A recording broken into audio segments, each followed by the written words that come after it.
బుల్లితెర ప్రేక్షకులకు పరిచయం అక్కర్లేని పేర్లు నిఖిల్, కావ్య. 'గోరింటాకు' అనే సూపర్ హిట్ సీరియల్ ద్వారా వీళ్ళిద్దరూ మన తెలుగు ఆడియన్స్కి పరిచయమయ్యారు.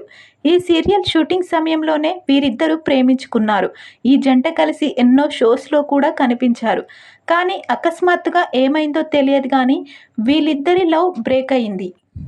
అయితే 'బిగ్ బాస్' షోలో ఉన్నప్పుడు నా మనసులో ఇంకా కావ్యనే ఉందని, ఆమె స్థానాన్ని ఎవ్వరికీ ఇవ్వలేనని బయటకి వెళ్ళిన తర్వాత ఆమెను బతిమాలైనా ఒప్పిస్తానని ఆయన మాట్లాడిన మాటలు సెన్సేషన్ని క్రియేట్ చేశాయి.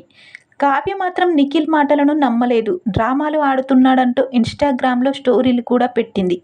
ఆమె ఫైర్ను చూసి నిఖిల్ ఇప్పటికీ కూడా కావ్యని కలపలేదు. ఆదివారం విత్ స్టార్ మా పరివారంలో ఒక ఎపిసోడ్లో వీళ్ళిద్దరూ పాల్గొన్నారు. ఒకరితో ఒకరు మాట్లాడుకోలేదు. అయితే ఇప్పుడు ఫ్యాన్స్కి ఊహించని సర్ప్రైజ్ ఇస్తూ వీరిద్దరూ కలిసి ఒక సీరియల్లో కనిపించడం అందరినీ షాక్కి గురిచేసింది. సోమవారం నుండి శనివారం వరకు ప్రతిరోజు సాయంత్రం 7 గంటలకు స్టార్ మా ఛానల్లో ప్రసారమయ్యే 'చిన్ని' అనే సీరియల్లో కావ్య హీరోయిన్గా నటిస్తున్న సంగతి తెలిసిందే. తదుపరి ఎపిసోడ్ నుండి ఈ సీరియల్లో నిఖిల్ కూడా భాగం కాబోతున్నాడని లేటెస్ట్ ప్రోమో ద్వారా తెలియజేశారు. స్టార్ మా ఛానల్ ఇక ఈ సీరియల్కి టీఆర్పీ రేటింగ్స్ ఎవ్వరూ ఊహించని రేంజ్లో వెళ్తుందని అభిమానులు అంటున్నారు. ఆ ప్రోమోని మీరు కూడా చూసేయండి.